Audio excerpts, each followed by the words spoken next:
ఊహించిన వాటిని టీచింగ్స్ గా మార్చొద్దని సాయికృష్ణ గారు చెప్తారు. ఊహించిన వాటిని టీచింగ్స్ గా మార్చి ఎడ్వర్డ్ విలియమ్స్ గారు చూపిస్తారు. ఇప్పుడు మనం వాటిని చూద్దాం. ఒక్కల సౌండ్ చేస్తే వినపడదట, అట్లా వినపడదు కాబట్టి అందరూ నోరు గట్టిగా మూసుకొని సైలెంట్ గా ఉన్నారట. ఇది ఎడ్వర్డ్ విలియమ్స్ గారి ఊహల్లోంచి వచ్చిన బోధ, దానిని టీచింగ్ గా మార్చాడు. ఇప్పుడు జోనథన్ నాయక్ పోస్ట్ పెట్టింది ఓఫిరయ్య గారి గురించి కాదు, పోస్ట్ పెట్టింది వీళ్ళ గురించి. వీళ్ళు ఏం చేస్తున్నారంటే సొంతంగా తమ ఊహలతో ఊహించి వాటిని టీచింగ్స్ గా మారుస్తున్నారు. మరి ఈ విషయం మరి మొండితోక సుధాకర్ గారి ఊహల్లో నుండే వచ్చిందా, మరి ఇంకెవరైనా ఊహల్లో నుండి వచ్చిన దానిని మొండితోక సుధాకర్ గారు చెప్తున్నారో నాకు తెలియదు, కానీ ఇది ఖచ్చితంగా ఊహల్లోంచి వచ్చిందే.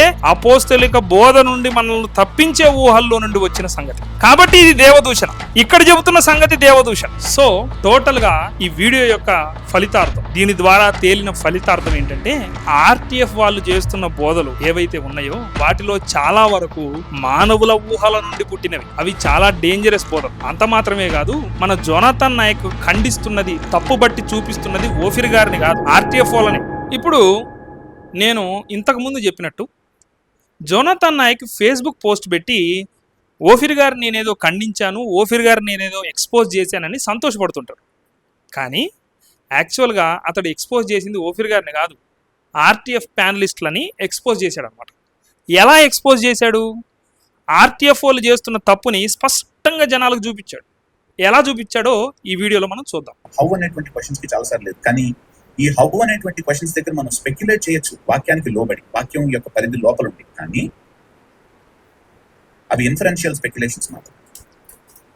ఇప్పుడు దాన్ని హౌ అనేటువంటి క్వశ్చన్స్ లో వాక్యం స్పష్టంగా మనకి ఇవ్వనప్పుడు, వాక్యం సైలెంట్ గా ఉన్నప్పుడు మనం స్పెక్యులేట్ చేసి దానిని మనం యాక్చువల్ గా ఎప్పుడైతే దాన్ని డాక్టరింగ్ గా తయారు చేస్తాము, అది టీచింగ్ గా తయారు చేస్తాము, ఇది ఎవరికి ఇది బోధపరచబడలేదు, నాకు ఒక్కడికి బోధపరచబడింది, నాకు ఒక్క దానికి బోధపరచబడింది అని ఎప్పుడైతే మనం యాక్చువల్ గా క్లెయిమ్ చేస్తాము, మనం ఏం చేస్తున్నాం అంటే స్క్రిప్చర్ కి అతీతంగా వెళ్ళి మనం ఎక్స్ట్రా స్క్రిప్చరల్ పీపుల్, లేకపోతే స్క్రిప్చర్ కి మన వ్యూస్ ని, మన ఇంటర్ప్రిటేషన్స్ ని స్క్రిప్చర్ తో సరిస్తమానంగా ఉండేటట్టుగా మనం చేస్తూ, స్క్రిప్చర్ తో పాటు అందులో ఉన్నటువంటి పలుకులకి సమాంతరంగా నా పలుకుల్ని, నా ఇంటర్ప్రిటేషన్ ని కలుపుతున్నట్టుగా తయారు. దిస్ ఇస్ హెరసీ, ఇది తప్పుడు బోధ. ఇలాంటి టెంప్టేషన్స్ నుంచి దూరంగా ఉన్నాం. విన్నారు కదా, సాయికృష్ణ గారు చాలా స్పష్టంగా చెప్తున్నాడు. ఏమని అంటే బైబిల్ సైలెంట్గా ఉంటుందట కొన్ని చోట్ల. అలా సైలెంట్గా ఉన్న చోట్ల మనము స్పెక్యులేషన్స్ చేయొచ్చు. స్పెక్యులేషన్స్ అంటే ఊహించి చెప్పడం, ఊహాగానాలు తెలుగులో. అయితే మనం ఊహించి కొన్ని సంగతులు చెప్పొచ్చట. ఎక్కడ? బైబిల్ సైలెంట్గా ఉన్న చోట్లట. అయితే ఆ ఊహలన్నీ ఇన్ఫరెన్షియల్ స్పెక్యులేషన్స్ అట. వాటిని మనం టీచింగ్గా మార్చొద్దు. ఇది సాయికృష్ణ గారు చెప్తున్న సంగతి. టీచింగ్గా మార్చొద్దు, కానీ ఊహించడం అయితే ఊహించొచ్చట. మరి సాయికృష్ణ గారికి మరి జోనథన్ నాయక్ మరి ఏం చెబుతాడో, మరి సాయికృష్ణ గారు చెప్పింది తప్పని చెప్తాడో, సాయికృష్ణ గారిని ఖండించి మరి ఒక వీడియో చేస్తాడో, ఒక పోస్ట్ పెడతాడో, జోనథన్ నాయక్కే నేను అది వదిలేస్తున్నా.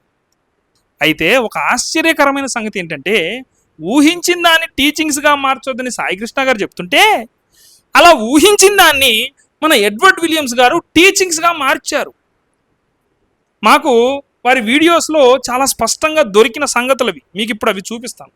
ఊహించిన వాటిని టీచింగ్స్గా మార్చొద్దని సాయికృష్ణ గారు చెప్తారు, ఊహించిన వాటిని టీచింగ్స్గా మార్చి ఎడ్వర్డ్ విలియమ్స్ గారు చూపిస్తారు. ఇప్పుడు మనం వాటిని చూద్దాం. మీకు అర్థమవుతుందా?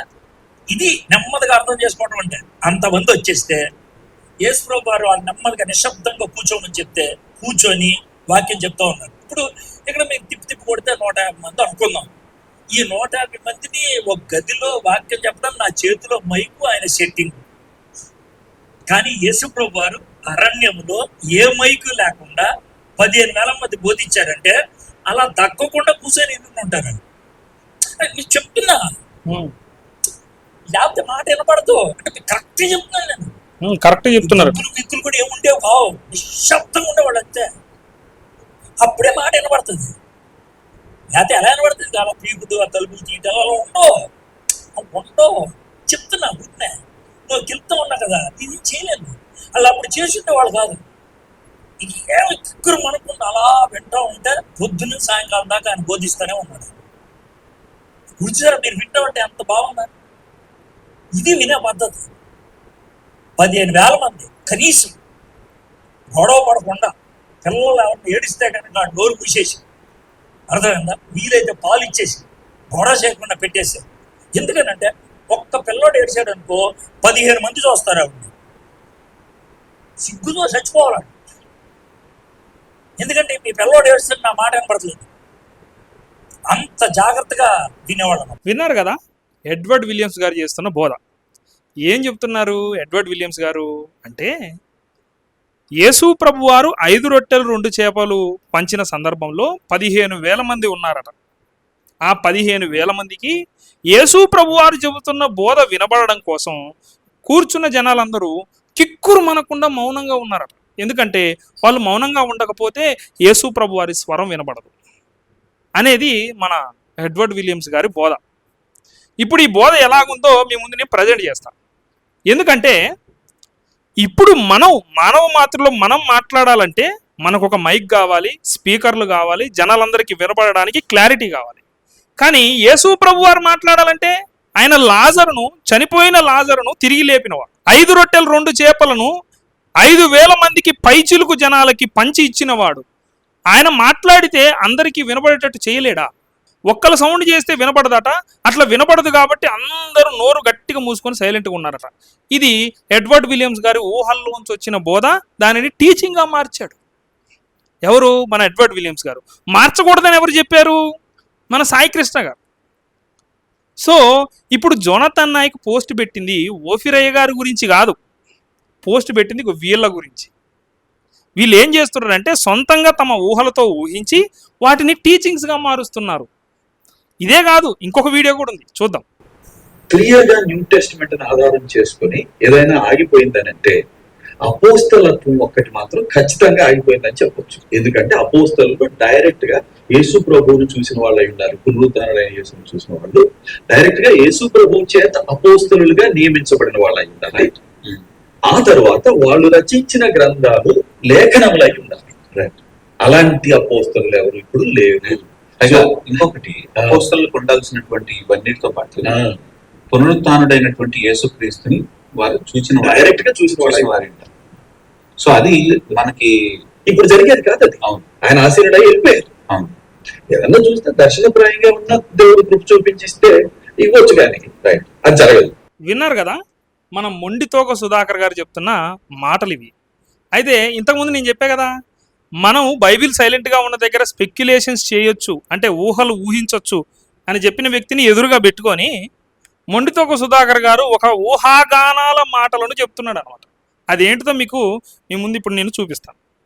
అపోస్తలులు ఎవరు అనంటే యేసు ప్రభువు వారిని డైరెక్ట్గా ఆయన పునరుద్ధానుడై ఆరోహణుడు కాకముందు డైరెక్ట్గా చూసిన వారు, లేఖనములు రాసిన వారట.